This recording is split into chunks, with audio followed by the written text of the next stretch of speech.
Marahil nga ako'y may pagkakamali. Hinayaan kong ikulong ako ng aking sariling pinto. Pintong bukas anumang gawa ng kaaway. Nagpaanod. Nagpalunod. Sumunod sa guhit ng inihaing taludtod. Aking ipinagtataka. Pag nariyan ang bakit, ako'y nagigiba. Hala! Grabe ka, Bessie. Inulat mo ako. Bessie, ah. Oh! Nag-yosi? Sige na, dali na. Arte pa. Hindi ako nag-yosi. Wow, paano? Nasa smoking area, hindi nag-yosi. Tigilan mo ako. Oh. Hindi ako nag-yosi. Ilayo mo nga yan. Okay. Alam mo, nagpapangin lang ako dito. Nakabungot kaya dun sa loob. Isa pa, ikaw na lang yata yung benepisaryo ng lugar na to. Ikaw na lang yung natitirang nag-yoyosi dito. Sunog baga. Kaya kung ako sa'yo, tigilan mo na yan. Nag-iisa ka na. Wow. Aray ha. Grabe yung nag-iisa. Alam mo kung hindi ko gagawin to, baka sa isang araw, isa na ako sa mga inaalagaan dyan sa loob. Nakaka-stress kaya. Biruin mo na isang araw. Pinapasa yun sa akin. Pagpasok ko, gagawin niya sanang almusal yung dumi niya. Kadiri. Ginagawa ko na nga lang to sa ngalan ng serbisyo. Hay nako, sana lumipad na lang ako ibang bansa. Papaka-professional na lang ako. Ganoon naman talaga dapat. Philippines raised us. I guess it is our time to pay back. Kaya di umunod yung Pilipinas eh. Madaming sumusuko. Madaming makasarili. Alam mo, mabuti na nga na siguro ginagawa mo yan. Inaaliw mo yung sarili mo. Kasi kung hindi, baka napagaya ka na doon sa klase natin. Si Brenda, bumigay na. Yeah, Brenda. I know Brenda. Sayang. Sayang nga yung taong yun. Siguro sobrang talino din. Brenda din. Balita ko, sumabak si girl sa sa immersion. Tapos may masyadong na-attach, ilang buwan ninyo. Tapos sinamahan pa ng pagka-depress sa kinakasama. Wala. Oo nga daw. Kaya tayo, mag-ingat tayo. Hala! You're next. Magkasunod kayo sa class list. Ang okay mo.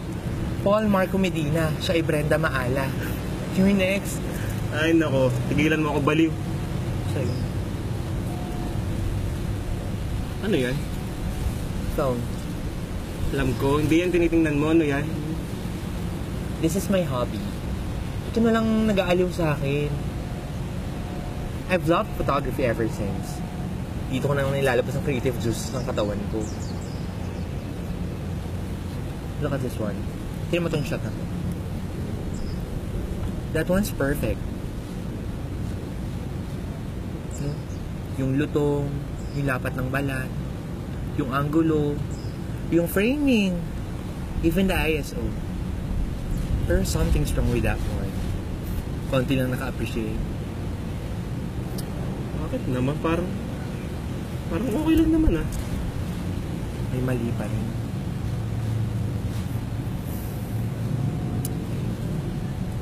Pero parang... Wait lang. Ikaw ba yung kahalili ko mamaya sa ISO 7? ISO 7. Parang nakita ko yung pangalan mo doon. Third floor? Oo, yun. Third. Oo. Ano bang tama doon? Ay nako. Tol malupit. Parang schizo yata yun. Oo, schizo. Nakapatay daw yun ng kapamilya niya. Sabi, di daw niya yung totoong magulang. Yun yung nag-alaga sa kanya nung lumaki. Mukha namang okay pero alam mo, minsan nakakaaliw yun. Kung magkwento, kala mo lagi parang manghuhula. Tapos, basta, maaaliw ka, laging parang teleserye, laging kinukwento niya. Kaya huwag ka mag-alala, hindi naman nananakit yun. Okay. Wait lang. Parang masyado na tayong nawiwili dito. Ala, 5 minutes na lang, next shift na. Tara na.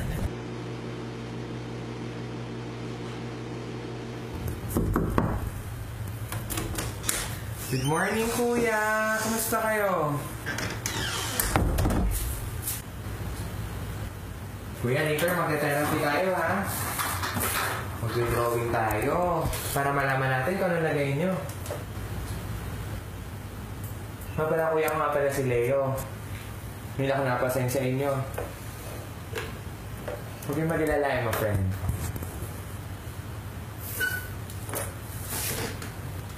Ano yan? Ano yan? Kuya, ano yan?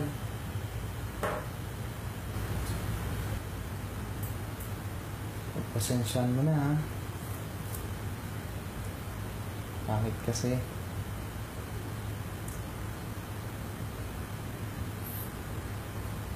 Sala ang anggulo. Mataas ang ISO, kaya yan. Grainy. Ikaw, ano sa tingin mo? Ayos naman. Maganda. Medyo kupas na nga lang. Sigurado ako malalim ang kwento nito. Bagay sa akin, hindi. Pero sa'yo, di ba? Mahilig talaga ako sa photography. Yun ang pinag-aaliman ko nung nasa labas pa ako. May ibang natutuwa. Pero marami sa kanila hindi. Ang pangit daw. Ano ba mali? Mali? Saglit lang. Wait lang.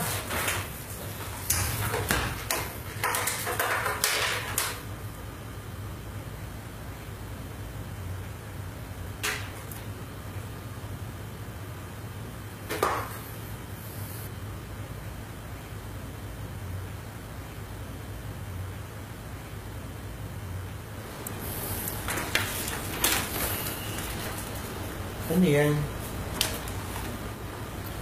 Sabi mo kanina, ano ang mali? Yan, ginuhit ko. Pwede mo ba ipaliwanag kung anong gusto mong sabihin? Sila ang pamilya ko. Ito ang kapatid Matagal ko. ko na itong kinalimutan. Ito ako. Matagal ko nang hinayang kainin na lamang ito ng Wala siguro panahon. dahil kulay ng pag-ibig. Pero sa lahat ng Wala pagkakataon, siguro dahil kulay din madalas ng pa galit. sa palagi, Mahal na mahal ako'y ko kanyang kapatid ko. inuusig. Mahal na Nagsimula ang lahat noong Kailangan siguro natin tanggapin. Kapag pare-pareho tayo nagmukmok, talagang walang mangyayari. Alam niyo namang nagpakalayo-layo ina niyo para buhayin kayong magkapatid.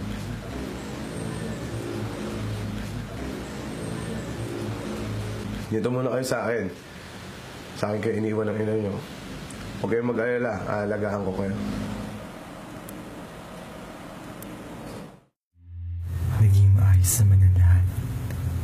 Hindi niya ipinaramdam sa amin ang pag-iisa.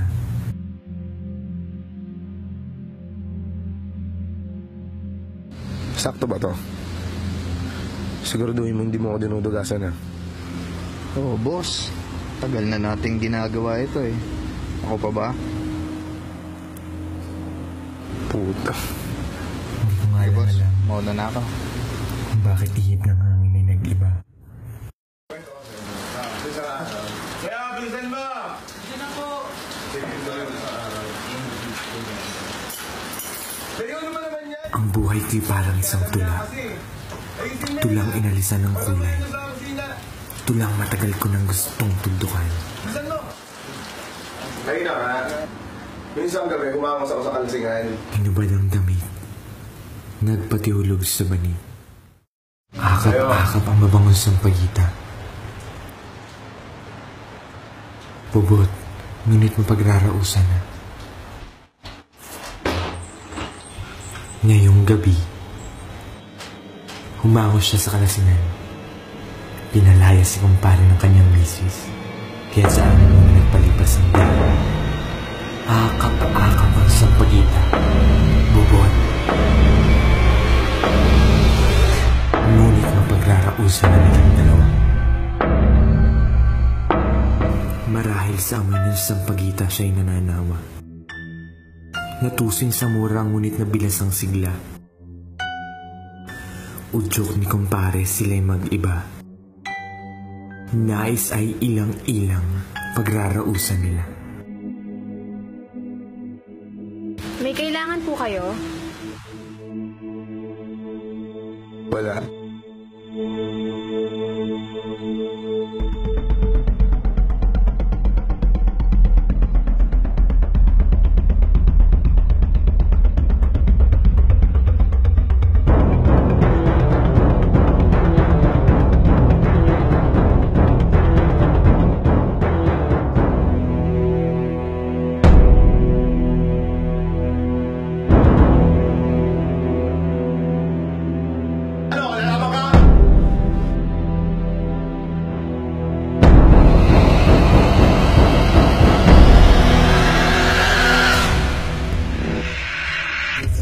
Huwag kayong mag-alala. Aalagaan ko.